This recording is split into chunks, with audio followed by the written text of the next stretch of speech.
Il est 12h00. C'est ça. Mais si ça travaille aussi, on perd une minute. Donc, non. Voilà, merci d'être revenu.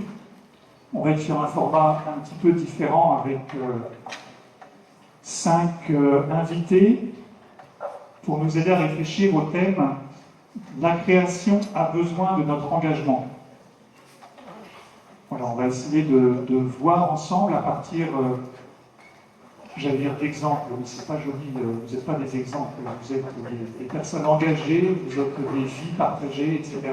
Voilà, à partir de vous, on va essayer de comprendre qu'est-ce que c'est que l'engagement et finalement comment on s'engage. Alors, je vais vous donner la parole les uns après les autres, les unes après les autres. D'abord, autour de cette première question, finalement, de vous présenter chacun, chacune, et puis de nous dire à partir d'où vous nous parlez, de quelle expérience. Je ne sais pas si, par exemple, vous voulez commencer. Donc, Thomas et Sophie Cordier. Donc, vous êtes volontaire, je ne sais pas comment on appelle ça, vous nous direz, au village Saint-Joseph. Mais qu'est-ce que c'est que le village Saint-Joseph ?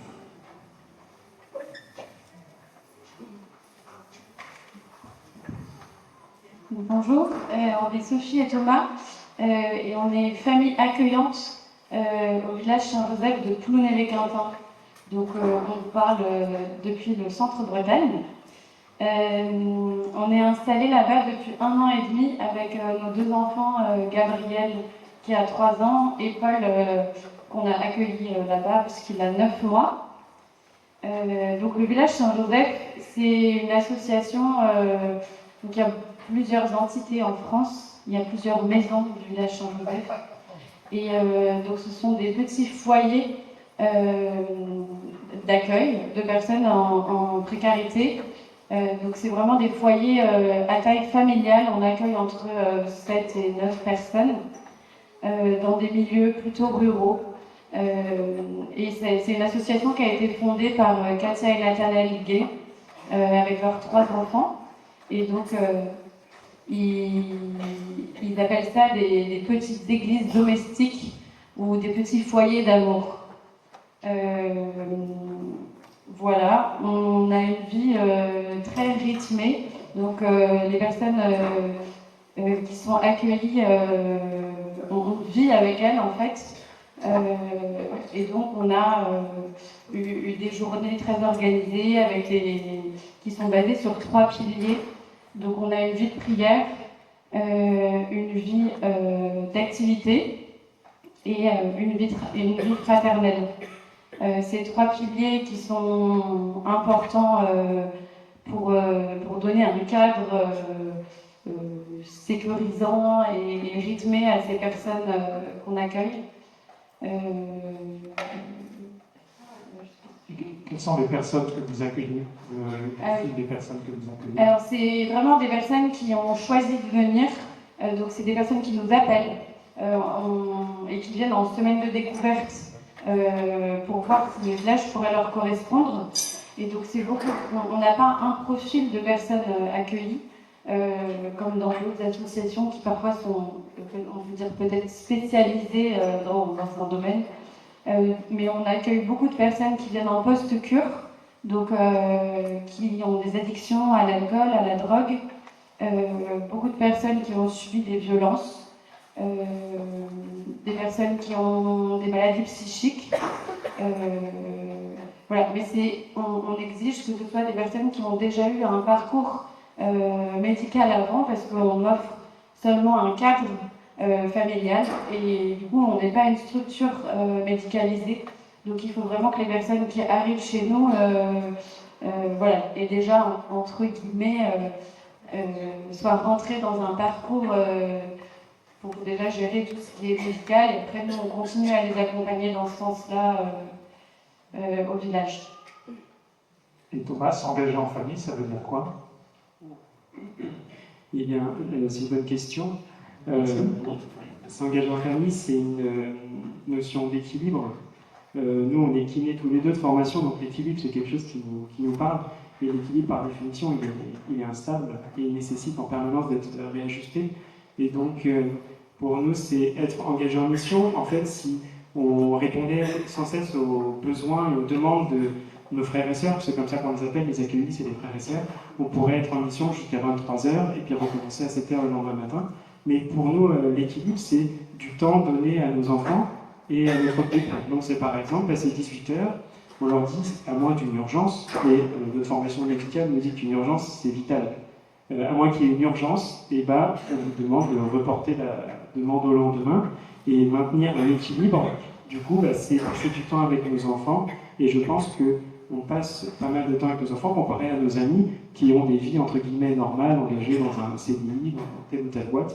Et nous, ça nous tient à cœur que la mission ne soit pas écrasante pour notre famille ou notre vie de couple. Je ne sais pas si ça répond bien. Non, c'est parfait. Merci. Je rajouterais juste, on voit tous les jours à quel point, et c'est ce qui nous a plu quand on a commencé à discerner avec le village Saint-Joseph, c'est vraiment une association qui se base sur la famille, et on voit à quel point, et les frères et sœurs peuvent le retranscrire, en témoigner tous les jours, et on ne parle pas de notre famille en particulier, mais vraiment du principe de la famille, à quel point la famille apporte des grâces au quotidien, et à quel point la présence d'enfants apporte de la joie et beaucoup de simplicité dans notre quotidien.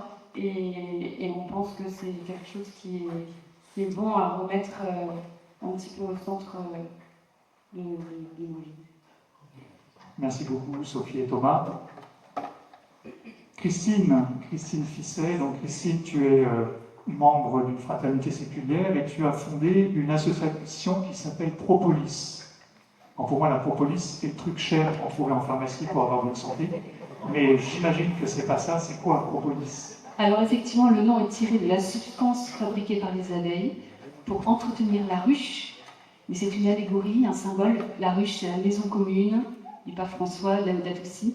C'est la communauté humaine, c'est la planète, etc. Là, on ne fabrique pas que nous, de Propolis. Alors effectivement, donc, je suis franciscaine et depuis 2016, dans la fraternité séculière. Et notre projet, porté avec mon mari, c'est de lancer un centre de formation sur les questions à la fois environnementales et sociétales. Voilà, donc l'écologie pleine et entière, homme et nature. Le tout en Ardèche, dans le nord de l'Ardèche, à Lalouvet, qui est un petit village sanctuaire, au même titre que Lourdes, même s'il n'y a que 387 habitants. Donc on a co-racheté le couvent du Cénacle, que peut-être certains d'entre vous connaissent, fondé par sainte Thérèse Couder à la fin plus exactement en 1837. Donc pour lancer ce centre de formation, pour la première rentrée au 15 septembre prochain. Et l'idée, c'est de servir la création. Le projet est laïque, je signale, on peut très bien servir la création. C'est vraiment une vocation universelle, sans être catho.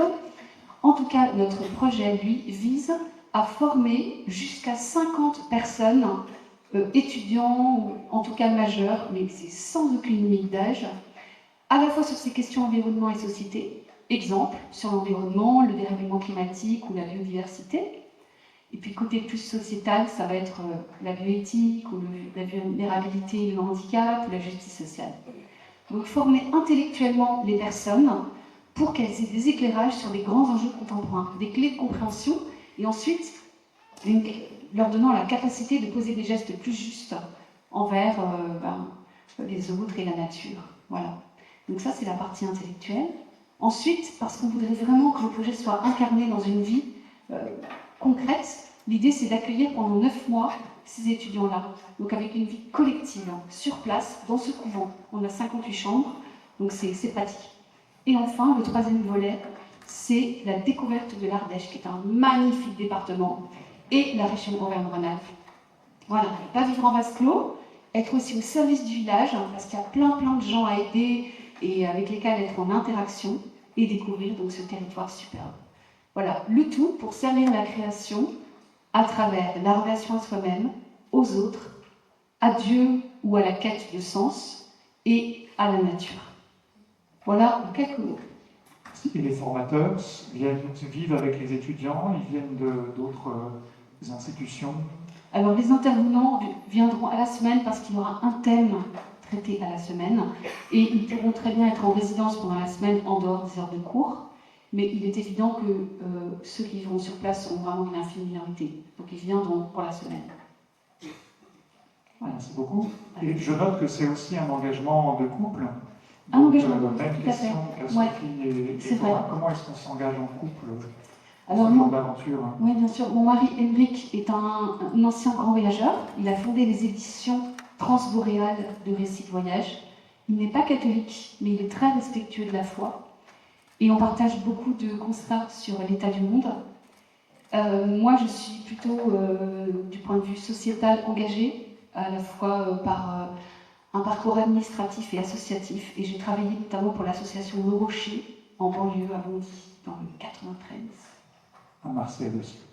Oui, il y a Le Rocher à Marseille, exactement. Voilà. Donc en fait, lui tourné vers l'environnement et moi vers la société, on s'est dit, mais on va tout réunifier, parce que l'écologie, c'est pas que l'environnement et pas que la société. Laudato aussi l'a très bien montré. Voilà. Merci. Je passe le micro. Alors, tu passes le micro à Christelle Colla. Colla, pardon. Donc, Christelle, tu es animatrice d'une émission sur RCF dans le diocèse de Tours, qui s'appelle Commune Planète, et tu fais partie de l'équipe dans le diocèse de Tours qui réfléchit à ces questions écologiques. Voilà, est-ce que tu peux nous en dire un petit peu plus sur ton engagement? Eh bien, je suis arrivée sur la radio RCF en 2015. Donc, l'émission s'appelait Radio Théo. Donc, on était une bande de copains à animer cette radio. C'était super, jusqu'à ce que je participe à un festival qui s'appelle le Festival de la Permaculture. Il manquait une infirmière. En fait, je suis infirmière de profession. Pour valider ce festival, il fallait une infirmière. Donc, j'y vais. Poste de secours à côté d'un chapiteau avec plein de conférences. Et là, mon cœur s'effondre autour d'entendre ces premiers mots, collapsologie, l'état de la planète, la biodiversité qui va mal. Et j'entends toutes ces paroles et là, conversion écologique, on peut dire comme ça. Et je vais rencontrer le directeur de RCF en disant, est-ce qu'on ne pourrait pas changer le nom de la radio, enfin, le nom de l'émission de la radio, de Radio Théo à Permatéo, parce que je me rejoignais en fait dans le terme de Permatéo autour de cette définition de permaculture, prendre soin de l'homme, prendre soin de l'homme, de la nature, le partage de la surabondance. Quand j'ai entendu cette définition-là, j'ai dit, mais en fin de compte, Jésus est un permaculteur. C'est pas nouveau. Et puis, donc cette émission s'arrête, et puis en 2015, il y a cette création de cette émission Commune Planète, qui a été créée par Anne Kerléon, à la suite de Laudato aussi, et donc a été proposée dans les différents diocèses de Tours où il y a une antenne RCF de pouvoir animer. Donc on m'a appelé pour animer ces émissions, et c'est vrai que le fait de rencontrer toutes ces personnes, croyants, non-croyants, engagées autour des questions sociétales, environnementales, je me disais qu'il faut qu'on se rencontre. Donc, là, il y avait un rêve qui était dans la tête, une intuition qui bouillonnait. Et puis, le diocèse de Tours a un service pour les questions écologiques. On a une nouvelle responsable et elle m'appelle dans son équipe. Donc on a été 2-3 niveaux, et pour mieux se connaître, elle nous partage, elle nous lance des questions comme « Avez-vous un rêve ?» Alors j'avais 2 rêves.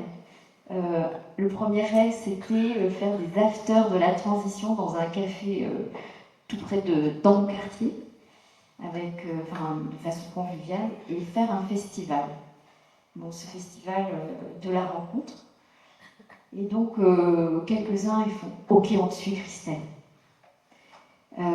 Et donc, ce festival a pris le nom de cette émission Commune Planète.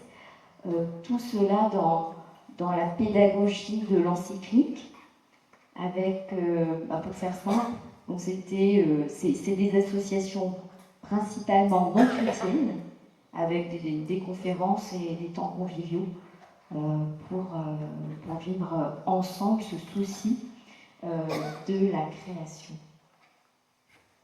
Merci Christelle. Je note que ton émission s'est arrêtée au moment de la publication de Laudato Si. Ça veut dire que comment ça a été reçu avant Laudato Si, ce genre d'émission dans une radio catho? Est-ce que tout le monde t'a dit c'est génial, c'est une super idée, ou est-ce que tu as aussi eu d'autres réactions? Eh ben, il n'y a pas eu de frein en fait, parce que dans cette bande de copains, on ne se l'est pas dit, on ne s'est pas mis en mots, mais on était tous d'accord qu'on avait les mêmes préoccupations et les mêmes soucis. Et lorsqu'on a argumenté auprès du directeur de la radio, c'était un bonus en fait, parce que le terme de perma, ça touche plus que les chrétiens, ça touche une partie de personnes qui, notamment les permaculteurs, dès qu'ils entendent perma, ah, c'est pour moi. Et du coup, lorsqu'on a argumenté auprès du directeur, ça avait du sens, on a été écoutés.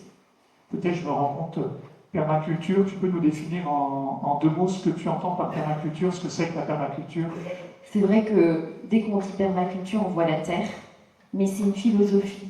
Vous voyez, quand vous entendez prendre soin de l'homme, il y a tellement de manières de prendre soin de l'homme, que ce soit aller promener dans la rue, ou l'assistante sociale, ou aller voir quelqu'un. Là, dernièrement, j'ai eu la joie d'interviewer Mehdi Jadi. Vous savez, Christelle, je ne suis pas un expert en écologie. Ah bah, l'écologie, c'est pas la terre, c'est faire du bien dans les liens. Et puis, là, c'est le lien avec l'homme. Et puis, il y a prendre soin de la nature. Oui, il y a les agriculteurs. Oui, avec ses joies et ses peines. Nous, avec notre propre jardin, qu'est-ce qu'on peut faire au mieux possible? Et le partage de la surabondance, c'est, j'ose dire, effectivement, en termes de matériel, qu'est-ce que j'ai entre autres, lesquels je peux partager, mais c'est aussi qu'est-ce que j'ai de plus en moi que je peux partager, par exemple, du temps. Merci. Sœur Catherine Fisset, pardon, je suis perdu dans mes notes. Sœur Catherine Bavon, pardon, excusez-moi. Donc vous êtes religieuse de l'Assomption, vous vivez à Lourdes, et vous allez nous parler de l'héritage du campus de la transition, mais je vous laisse présenter votre lieu de Lourdes en lien, si j'ai bien compris, avec le campus. Alors, je prends tout de suite la question du lien. Il y en a un et il n'y en a pas, en ce sens que le campus de la transition, qui se situe à Forges, en Seine-et-Marne, a été créé et fondé par une de nos sœurs, mais en tant que chercheuse. Sœur Cécile Renoir. C'est Sœur Cécile Renoir, mais en tant que, j'allais dire, avec un jésuite, Xavier Benazé, qui maintenant est près de Lyon, le nom d'échappe, Châtelard, merci beaucoup. Et à eux deux, ils ont. Le Châtelard. Châtelard, près de Lyon. Et à eux deux, ils ont créé ce campus de la création. Bon. Mais c'est en tant que Cécile Renoir, et non pas en tant que sœur de l'Assomption, officiellement, pour qu'il n'y ait pas de. C'était sa manière de penser et de voir, pour qu'il n'y ait pas de frontières et qu'il n'y ait pas d'empêchement psychologique, intellectuel et autres, pour les uns et les autres qui voudraient venir se former. Alors, il y a beaucoup d'étudiants, beaucoup de jeunes. Il y a une équipe, etc. Donc, ils fonctionnent tout à fait indépendamment de nous, en tout cas. Même s'il y a des liens, bien sûr, fraternels, et on s'échange un peu les bonnes personnes qui peuvent faire de bonnes choses ici ou là. Voilà. Donc ça, c'est la Seine-et-Marne, avec Sœur Cécile. Et moi, je suis donc à Lourdes. Lourdes, c'est une maison qui est très bien située. C'était au 19e, début du 19e, c'était encore à des bénédictines qui avaient une petite école. Et puis, notre fondatrice a racheté cette maison. Et en 1970, on a fait un peu une transition, déjà. Et on est devenu vraiment une maison d'accueil spirituel, de recherche spirituelle, et puis d'accueil de groupe qui avait cette recherche-là. Donc des retraites et des pèlerins. Voilà. Il fallait faire très attention au groupe que l'on recevait à cause de la rivalité, j'allais dire, avec les hôtels. Il ne fallait pas qu'on leur prenne des personnes. Voilà. Donc on a travaillé, finalement on est arrivé il y a une dizaine d'années à se dire, bon, on ronronne, il faut qu'on change, il faut qu'on ait du sang neuf, et puis il y a eu Laudato aussi, et puis il y avait les désirs des unes et des autres, etc. Donc on a beaucoup réfléchi, on a beaucoup cherché, on a eu quelques problèmes de direction, on a eu des problèmes de personnel, on a eu des problèmes de sœurs qui ne voulaient plus venir à nous. Enfin, il y a aussi qu'il y a beaucoup moins de sœurs qu'avant, et de jeunes qui rentrent, même si ça recommence. Et donc on a beaucoup cherché pendant une dizaine d'années.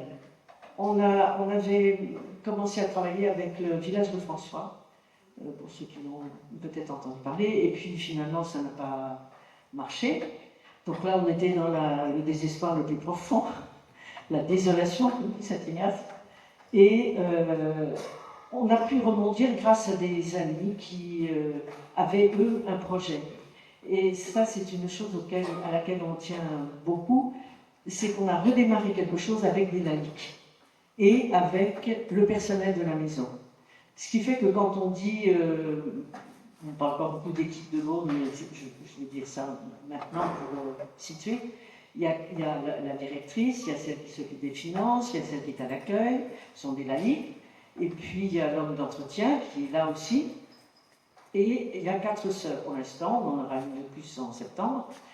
Et c'est ensemble que l'on a pris ce projet en main avec un chef de projet et que l'on a trouvé un peu grâce à Cécile Renoir et au campus, qui connaissait cet homme qui a vécu une reconversion assez profonde et qui s'est formé pour mener des projets dans le cadre de l'écologie. Donc, on s'est lancé un peu dans cette nouveauté pour essayer d'équilibrer, parce que là on s'est rendu compte que la balance penchait plus vers l'accueil des groupes, ça rapporte un peu plus que l'accueil des retraites. Les retraites, il faut trouver des nouvelles formules. Quand vous parliez de la Louvet, on était un peu en lien avec les sœurs, qui ont aussi quelques difficultés. Et voilà, donc on voudrait rééquilibrer l'accueil des groupes et l'accueil des retraites ou des temps des personnes qui cherchent des temps de ressourcement, des temps de pause, des temps de paix. On a un très grand jardin, les gens disent que ça leur fait du bien, etc., etc. Voilà. Donc, avec cette équipe, on s'est mis en route. Une des choses qui m'a le plus touchée et frappée, c'est que tout le monde s'y est mis ensemble. Et que maintenant, on ne pense plus le projet, c'est le projet des sœurs, ou le projet de la congregation, ou le projet de la maison de Lourdes avec la directrice. Et ça, c'est une force pour nous. Se dire que c'est ensemble que l'on relie, que l'on travaille, que l'on voit que ça va ou que ça ne va pas, etc., etc. C'est pour nous très important. Petit à petit, on a donné beaucoup de temps, depuis septembre, à des réunions pour évaluer le passé, pour rêver l'avenir, qu'est-ce qu'on voulait faire de cette maison, qu'est-ce qu'on peut faire, où est-ce qu'on peut trouver des sous, c'est toujours la grosse histoire. Et en même temps, on se dit, bon, il faut faire confiance, on a ce projet, on y croit, donc on marche, et puis on fait appel à des bénévoles, on fait appel à des personnes qui veulent bien s'engager avec nous, les portes sont ouvertes. Et voilà. Et je voudrais vous lire une petite définition qu'une sœur de notre province de France a écrit par rapport au projet de la maison. Ce qu'on veut offrir, c'est un lieu de vie, de ressourcement, de formation et d'expérience, dans un cadre magnifique et convivial, pour renouveler la capacité de chacun et chacune à espérer, pour trouver de nouveaux moyens d'un vivre ensemble, pour apprendre à vivre en harmonie.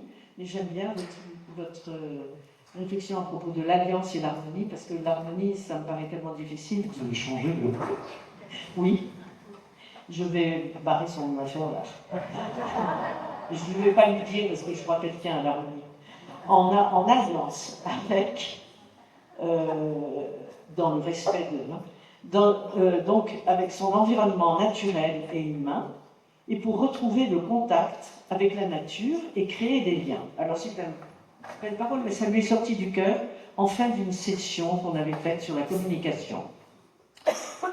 Notre manière de travailler... Alors, je vais vous couper, excusez-moi. La parole va repasser. Oui, je sens que vous avez différentes manières de gérer la parole. Donc, voilà. Je suis frappé dans ce premier tour de table sur ce sur quoi vous avez incité, sur le ensemble, et puis une question sur l'engagement en couple, et cette importance de faire avec d'autres. Ça me semble être un signe pour aujourd'hui.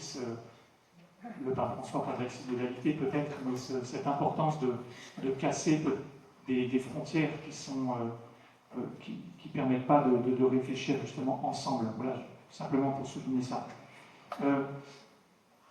Notre table ronde s'appelle « La création a besoin de notre engagement ». Alors la question que je voulais vous poser aux unes et aux autres, c'est qu'est-ce que c'est que l'engagement? Pourquoi on s'engage finalement? Christelle, tu as parlé tu as entendu un discours de collapsologie, on associe ça très vite à la peur. Est-ce que c'est la peur qui nous fait nous engager pour la création, ou est-ce qu'il y a autre chose Ma question, ça ne passe pas seulement à Christine. Est-ce qu'il y a autre chose qui nous met en mouvement finalement? Thomas, je vais commencer, merci.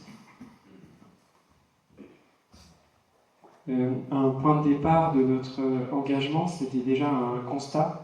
C'était quand on vivait à Nantes, où on constatait qu'il y avait énormément de personnes, en particulier de personnes jeunes, qui ne venaient pas forcément de l'autre bout du monde, qui semblaient dans une misère, une détresse dans la rue. Voilà, je ne sais pas si certains ont fait l'expérience, mais dans le centre de Nantes, tous les 200-300 mètres, il y a des jeunes gens qui sont sous l'effet de drogue ou d'alcool, qui vous demandent de l'argent et qui ont l'air d'être dans une grande misère. Et donc le constat qu'on a fait, c'était celui de notre impuissance à pouvoir les aider. Mais comment on peut aider toutes ces personnes? Qu'est-ce qu'on peut faire? Moi, avec mes pauvres moyens, je n'ai même pas les compétences et je ne sais pas comment aborder ces personnes-là. Donc voilà, c'était un premier constat de notre impuissance. Une deuxième chose après, quand on commence à se focaliser sur un centre d'intérêt, on se rend compte que ce sur quoi on se focalise grandit. On en voit de plus en plus des personnes comme ça, et on voit aussi des lueurs d'espoir, des associations, des personnes, des idées, des groupes qui œuvrent pour aider au constat qu'on a fait.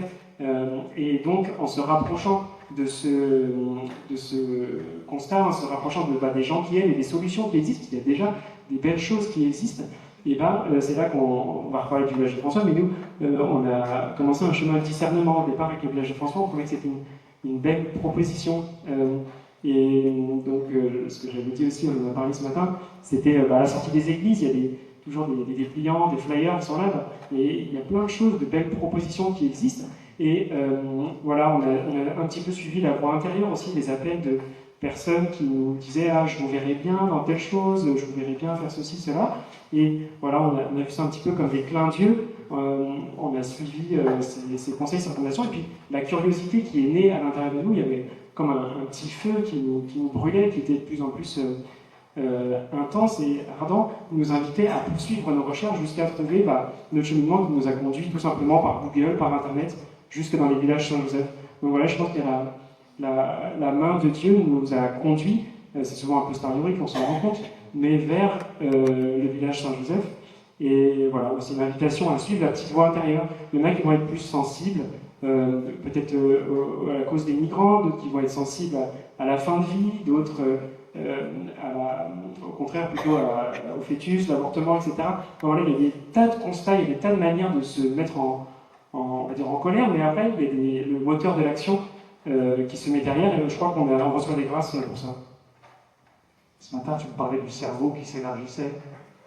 Tu peux me dire D'un point de vue neurologique, il y a des remaniements corticaux. Voilà, un artiste va avoir un cerveau. Tu es kiné, hein, je le rappelle simplement. Un artiste qui fait de la peinture va avoir peut-être une zone de la vision, de la créativité, de l'image plus développée que quelqu'un qui n'est pas un musicien va avoir une zone du cerveau correspondante à l'audition qui va être plus importante, etc. Et donc, je pense que notre cerveau est bien fait collectivement, malgré ce qu'on peut en penser, et il est bien fait et il nous invite à la curiosité, cette caractéristique de l'enfant, à apprendre par la curiosité. Et cette curiosité, parce que peut-être qu'aujourd'hui j'ai envie de m'engager, je sais pas où, et stimuler cette curiosité, rencontrer des gens qui gravitent dans l'univers qui vous parlent, voilà, c'est peut-être des conseils que je pourrais donner. Merci. Sur cette question du moteur de l'engagement, Alors, le moteur de l'engagement, un magnifique moteur, ça va être la fraternité. La fraternité universelle. Pour ça, Saint François est un excellent aiguillon, parce que c'est une fraternité qui n'a pas de limite. On l'a vu, on l'a entendu ces jours-ci, elle est vraiment à 360 degrés. Et ce faisant, Acropolis, pour nous, l'homme n'est pas un animal comme les autres. C'est un être qui est doué de conscience et qui a une responsabilité particulière dans le soin à apporter à la création. Donc c'est quelque chose qui irrigue notre cursus de formation. On ne déifie pas la nature, et François, pour ça, est très clair. Ça a été raconté hier par François, notamment dans sa conférence. En fait, c'est toujours le créateur qui est loué à travers les créatures. Donc ça, c'est vraiment quelque chose sur lequel on s'appuie beaucoup. Pour autant, la nature a de la valeur en elle-même, intrinsèquement. Et c'est pour ça que c'est sœur eau, sœur mère terre, frère feu, etc. La nature a de la valeur en elle-même. Nous en dépendons. Notre existence même dépend de la nature. Et pareil, dans le Cantique des créatures, il est dit à un moment, par exemple, sœur eau, très utile. Donc elle est très utile pour nous les humains, c'est sous-entendu. Et tout de suite après, il y a 3 adjectifs pour dire humble, précieuse, chaste. Donc on a un adjectif pour dire ce que ça nous apporte à nous humains, et 3 adjectifs pour décrire la valeur intrinsèque de l'eau. Et c'est vraiment ça aussi quelque chose qui nous habite, la valeur intrinsèque de la nature. Donc cette fraternité, vue comme ça, c'est vraiment quelque chose qui innerve notre parcours. Après, j'ajouterais une dernière chose sur la fraternité qu'on veut vraiment vivre à Acropolis. C'est que la charité, aujourd'hui, elle ne peut plus s'arrêter en 2025 à la charité chrétienne traditionnelle. Je m'occupe de mon prochain, qui est devant ma porte, qui est dans la rue. C'est magnifique de le faire, il faut le faire. C'est ce que font mes 2 voisins, c'est très bien. Mais il y a nécessairement, en tant que chrétien et en tant que franciscain a fortiori, un devoir, une nécessité absolue de s'inquiéter du prochain qui est peut-être au Bangladesh parce que l'eau monte et qu'il ne peut plus cultiver, qui est peut-être au Sahel parce qu'il y a une canicule telle qu'il n'a plus de terre cultivée. Il est aussi ce prochain au Brésil parce qu'il y a la déforestation et qu'il n'y a plus de possibilité de se nourrir. En tout cas, on doit nécessairement se poser cette question de qui est mon prochain aujourd'hui. On est dans un monde totalement connecté, interdépendant. Nous savons très bien les dégâts qu'ont provoqués sur le climat notamment, eh bien, notre rythme, notre mode de développement de produits de pays occidentaux notamment. Et donc vraiment, j'appelle ça l'extension du champ de la charité. On ne peut pas être aujourd'hui chrétien se dire l'écologie, c'est pas mon sujet. C'est plus possible en fait.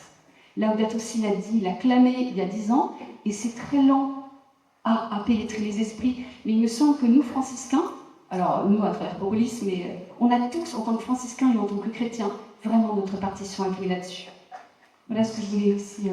Merci, Catherine.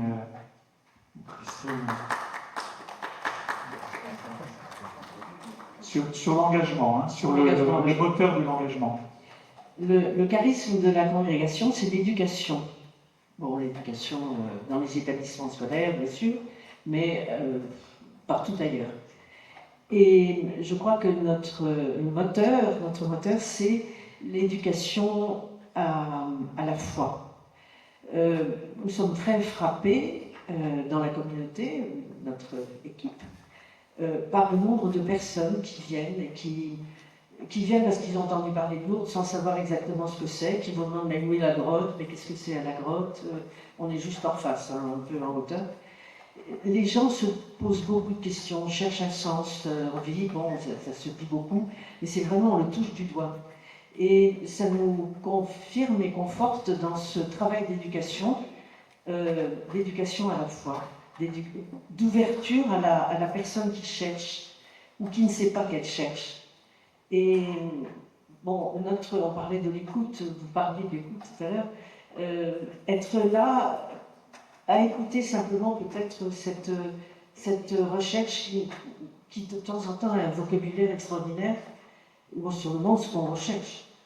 Mais c'est vraiment ça, pour nous, le moteur. Et c'est pour ça qu'on voudrait redévelopper le côté accueil spirituel, retraite, etc. Je précise, je remets en fait ce mot de collapsologie que tu as entendu, je pense. Oui, en fait, moi, mon moteur, c'est la colère. Effectivement, le terme de collapsologie, qui a été nommé par des non-chrétiens, c'est eux qui m'ont réveillé, en fait. Pablo Servigne, il y a des gens comme ça. C'est ça. Effectivement, quand j'ai découvert ces gens, Pablo Servigne et tous ces gens autour de la collapsologie, j'ai vécu comme un malaise. Parce que... Pour le dire rapidement, Pablo Servigne a écrit un livre qui s'appelle « Comment tout peut s'écrouler », dans lequel il réfléchit, ça a un peu tombé, mais c'est la collapsologie, comment il réfléchit sur les conditions d'effondrement d'une société. Il se dit, ben voilà, si on n'a plus d'électricité, en 15 jours, les hôpitaux ne fonctionnent plus, et tout son livre se décline comme ça. Voilà, mon frère a fait une dépression en lisant le bouquin. Allez-y avec vous. Excuse-moi. Et donc, c'est important que vous puissiez développer ce qu'a dit Pablo Servigne, parce que tout ce que j'entendais de ces non-chrétiens qui étaient plus chrétiens que moi, en fin de compte, qui avaient une notion de la création, tout ce que j'entendais, c'était mon vocabulaire au quotidien en tant qu'infirmière en soins palliatifs. Là, on parlait de l'effondrement de la planète, et dans notre travail, c'est l'effondrement de l'homme. Donc, colère que je peux exprimer à partir d'une table ronde. Et donc, un de nos collègues hématologues qui disait que oui, je soigne des cancers du sang liés aux pesticides. Oui, si on mangeait bio toute notre vie, on gagnerait 13 ans de notre vie. Donc, infirmière en soins palliatifs, la moyenne d'âge, c'est 62 ans. Là, en ce moment, c'est de plus en plus des cinquantenaires.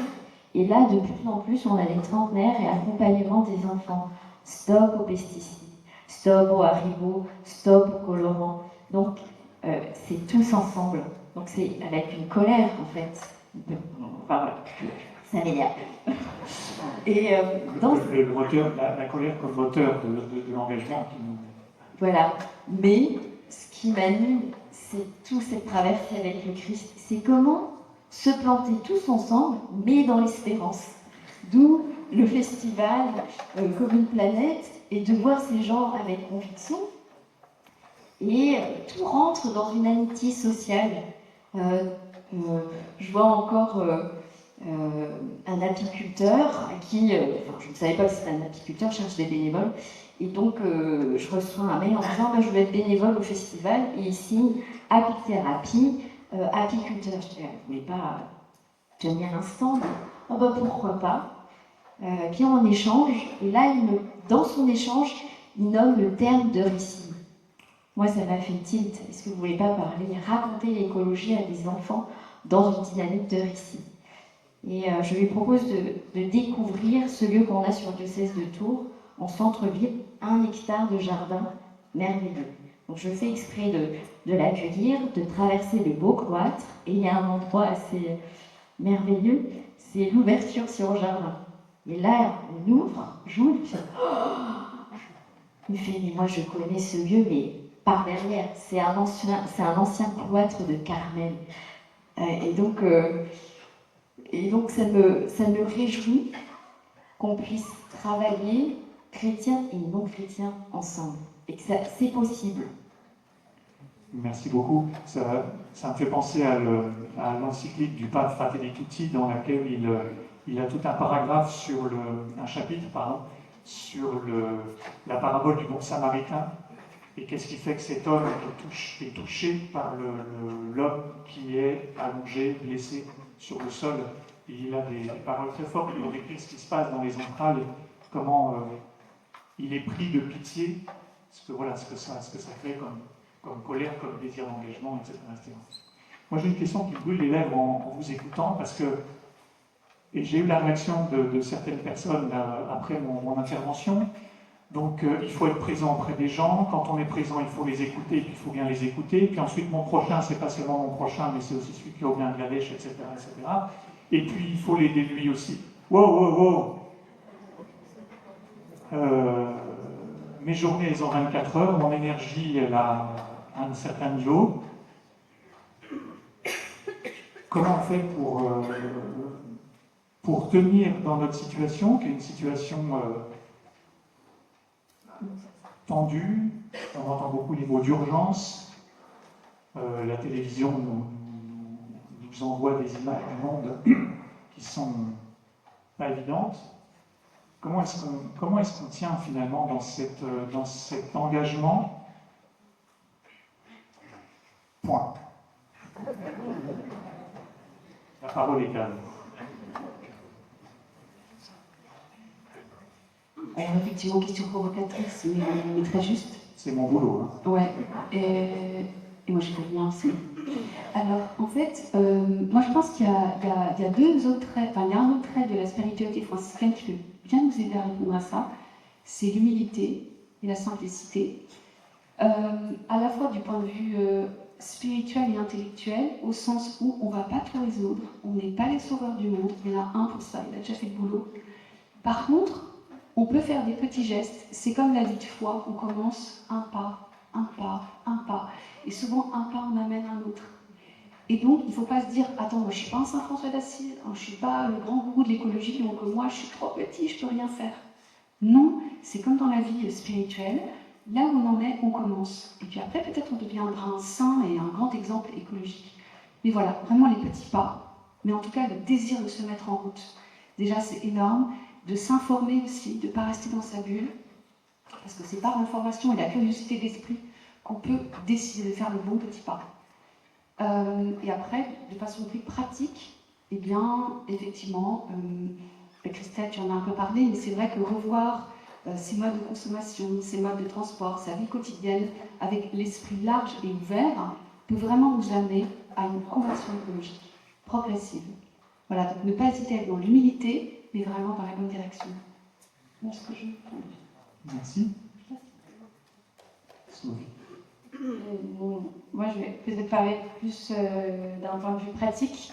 Donc nous, c'est une mission dans laquelle on s'est engagé en famille. Et c'est vrai que je pense que c'est des missions dans lesquelles on peut se noyer assez rapidement. Et donc, on se répète tous les jours le couple et la famille avant la mission.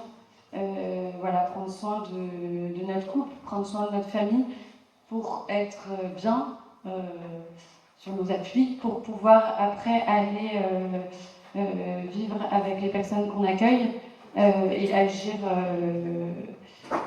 comme on le voit. Et donc, je parlais d'humilité, je crois que c'est quelque chose qu'on est amené à faire beaucoup au village et qui n'est pas forcément facile. Mais donc nous, on a un standard téléphonique qu'on tient avec l'autre famille qui accueille avec nous. Et donc si on pouvait, on aimerait bien accueillir tout le monde. Et malheureusement, tous les jours, on dit à des personnes qu'on ne peut pas les accueillir parce qu'on n'a pas la place, ou parce que c'est vraiment la famille qui accueille. Et donc avec Thomas, à chaque fois qu'on réfléchit à accueillir quelqu'un, on se dit, est-ce que notre famille est en capacité aujourd'hui d'accueillir cette personne? Est-ce que cette personne va être bien dans le groupe? Est-ce que le groupe va être bien avec cette personne? Et donc je crois qu'il y a certains moments où on doit se mettre face à nos limites et dire bah non, aujourd'hui je suis désolée mais je ne peux pas t'accueillir, et voilà, remettre la faute sur enfin la faute, la raison sur notre engagement et notre mission, et pas sur la personne qui demande à être accueillie. De ne pas lui dire, bah, en fait, non, tu es trop lourde, tu es trop addict, tu es trop ceci, tu es trop cela. Mais voilà, repositionner et dire, bah voilà, le village Saint-Joseph propose cet accueil. Aujourd'hui, nous, notre famille, nous ne sommes pas en mesure. Voilà, donc on est quand même beaucoup amené à confronter nos limites. Et puis après, on demande un cadre, on impose un cadre de vie assez strict, et comme le disait tout à l'heure Thomas, pour essayer de durer, enfin de tenir dans la durée. Voilà, on leur demande une certaine exigence. Et nous, je dirais, on se met une certaine exigence l'un vers l'autre. Régulièrement, on rigole parce que le soir, on a du mal à couper, on habite sur place. Donc ça reste tout ce qu'il faut faire au jardin, au potager, un tel qui m'a dit qu'il fallait qu'il prenne rendez-vous, ceci, cela. Et la dernière fois, on était à table et j'ai dit à Thomas, je voyais Thomas qui avait un regard un peu flou, et je lui dis, t'as du mal à couper. Et puis 2 jours après, il y a notre fils Gabriel de 3 ans qui vient me voir et qui me dit, maman, pourquoi papa il a du mal à couper? Et du coup, je lui ai expliqué, et il me l'a ressorti une autre fois, et il me dit, t'as du mal à couper? Et voilà, et donc c'est là où on se rend compte aussi de la répercussion sur nos enfants, et donc on essaye d'être vraiment vigilant à trouver l'équilibre famille, mission, et on pense que cet équilibre est important pour nous, notre couple et pour notre famille, mais aussi pour les personnes qu'on accueille, de ne pas être disponible et présent à toute heure du jour et de la nuit, et voilà, d'offrir vraiment un cadre qui soit à la fois bienveillant, avec de l'amour et de la bienveillance, mais aussi strict et qui a ses limites. J'imagine aussi que vous n'êtes pas seul dans ce discernement par rapport aux limites.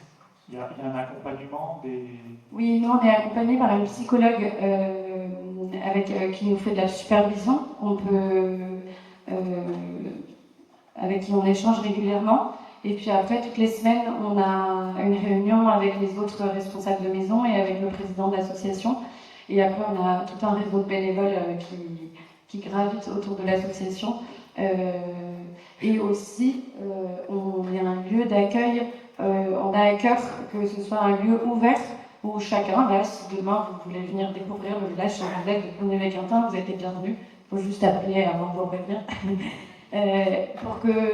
Parce que comme c'est une mission qui est pleine, enfin, qui est vraiment entière, on vit sur place, on a la tête dedans, c'est important pour nous qu'il y ait du mouvement, qu'il y ait de la visite, qu'on soit challengé, qu'on nous remette en question pour s'assurer que ce qui se passe est sain et au profit des personnes accueillies, au profit du bien-être du lieu. On a un très beau lieu, ce qui est une ancienne école.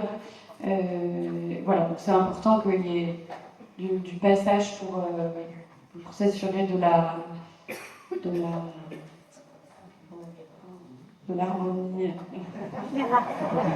Non, on peut utiliser le mot harmonie, ça part. Merci, Sophie. Excuse-moi, juste si je peux compléter un tout petit peu, on a la chance d'avoir la présence réelle. L'évêque de l'époque, Monseigneur Fréchot, avait autorisé à ce qu'on ait la présence réelle du Christ. On a une chapelle avec la présence réelle, et l'adoration au village est quotidienne. Donc à la question comment tenir sur la durée dans son engagement, je crois que la prière et le cœur à cœur avec Jésus peut nous aider. Merci. Sœur Catherine, est-ce que...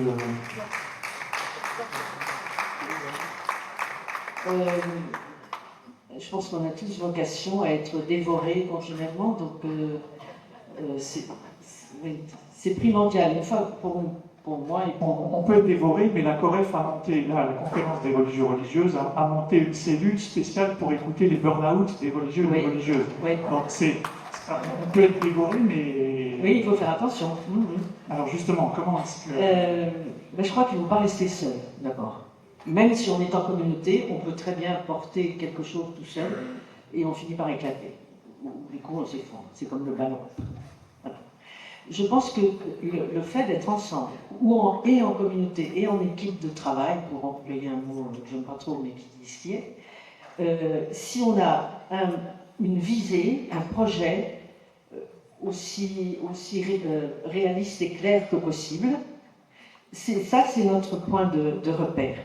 Avec ça, chacun peut dire ce qu'il a envie de faire, quelle responsabilité peut prendre ce projet, etc.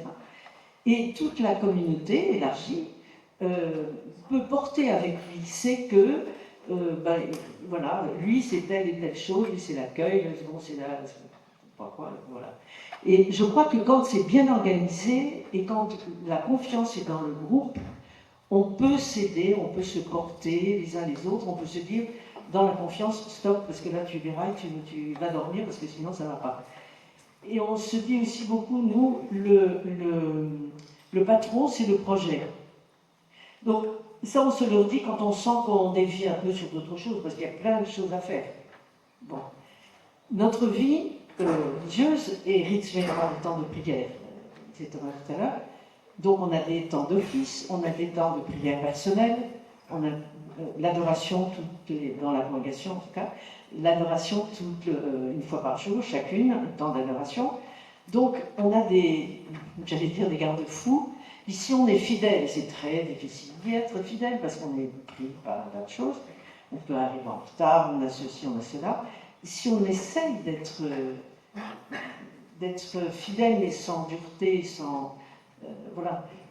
Je crois que ça peut nous aider. Et je pense très fort que la prière est un lieu où on peut tout remettre à Dieu, tranquillement, assis sur ta chaise ou son banc, en disant « Bon, c'est trop lourd, porte-le avec moi » ou bien « C'est formidable, merci et continuez de m'aider » ou je ne sais pas quoi. On peut vraiment tout lâcher quand on est dans la prière, et ça c'est une bonne prière, il me semble. Merci beaucoup. Il nous reste quelques minutes. Excuse-moi, tu as pris la parole sur ce... Pas encore. Ah, excuse-moi, vas-y. Moi, je vais être rapide. Moi, je n'ai pas noté, j'ai pas de vie de famille, donc ça demande une exigence. Du coup, moi, mon corps, il a parlé. J'ai fait une fracture de fatigue costale en faisant plein de choses. Hein. On est vite dévoré. Bon, c'est lié à mon travail. Voilà. Donc, fracture costale de fatigue. Et on se pose des questions en disant je suis toute seule chez moi, il faut que je retourne chez mes parents pour prendre soin de moi. Et donc, j'ai réappris ce que c'était un repos dans tous ces engagements entre l'hôpital, où ça m'a fait peur. En fait, cette fracture costale de fatigue, elle était liée à une trithérapie que j'ai dû prendre parce que j'ai soigné un patient HIV, une aiguille m'a piqué, mais tout va bien, sauf qu'il y a eu les effets secondaires. Le corps a fatigué, mais j'ai travaillé comme une malade avec tous mes engagements. Donc, rien n'a été sain. Pendant cette convalescence de 3 mois chez mes parents, donc vous voyez bien, je ne suis pas gauloise, ma maman m'a redonné des bons repas avec des curcuma, la bonne cuisine, un rythme de vie, une vie de prière. Voilà, la présence de mon papa qui prenait la température, j'étais dans un cocooning. Donc j'ai réappris pendant le temps de 3 mois qu'est-ce qu'était un repos. Et du coup, depuis ces 3 mois d'arrêt, je m'oblige à faire parfois, au moins une fois par mois, une journée de pyjama, où tout s'arrête.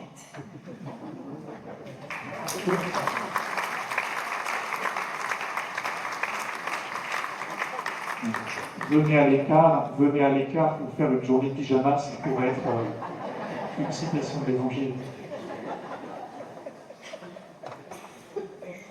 Merci beaucoup. Je regarde le temps qui nous reste. Peut-être une question qui pourrait étonner quand on a dans la même phrase « La création a besoin de notre engagement ».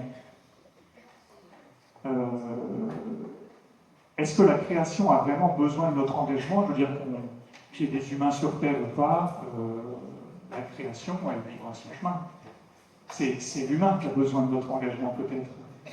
Est-ce qu'il y a là l'un ou l'une d'entre vous qui aurait quelques lumières pour éclairer ça? Vous voyez ce que je veux dire?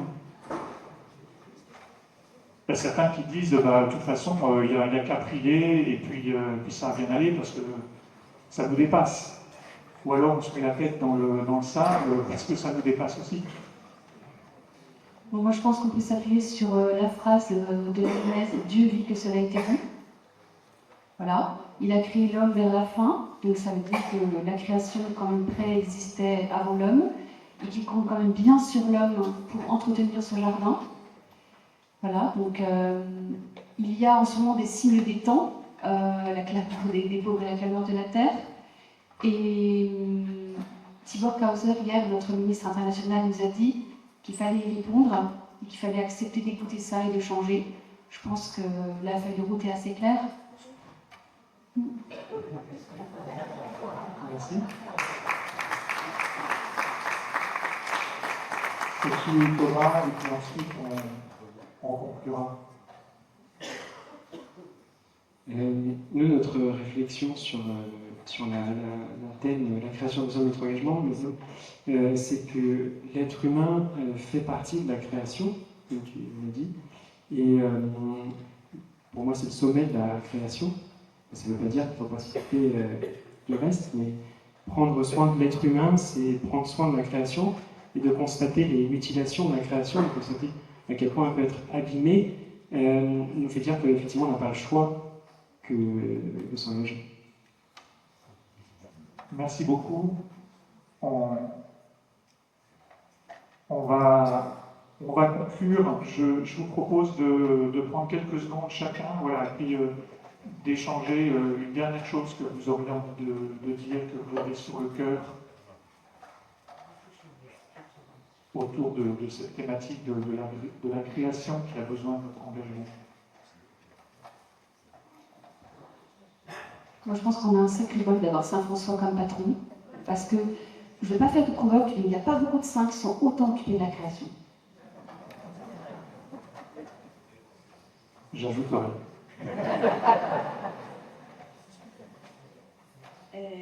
Moi, je voudrais peut-être faire juste un petit partage sur ce qu'on vit au village. Voilà. Aujourd'hui, on disait qu'il fallait donner la parole aux pauvres. Aujourd'hui, c'est nous qui venons témoigner. On aurait bien aimé venir avec une personne accueillie, mais ce n'était pas possible. Et on voulait surtout témoigner qu'on est particulièrement touchés par le fait que c'est des gens qui ont une sacrée niaque, les personnes qu'on accueille. On nous met souvent en valeur, entre guillemets, parce que c'est nous qui avons témoigné, mais c'est eux qui nous donnent des grandes leçons de vie. C'est des gens qui ont choisi la vie. Les gens qu'on accueille, c'est souvent des gens qui ont assez régulièrement frôlé la mort. Et c'est eux qui ont décidé de venir, c'est eux qui ont décidé de s'infliger, entre guillemets, ce rythme de vie et ces exigences de vie pour s'en sortir. Et donc voilà, je trouve que c'est une belle leçon de vie. Et voilà, la vie, la création. Merci.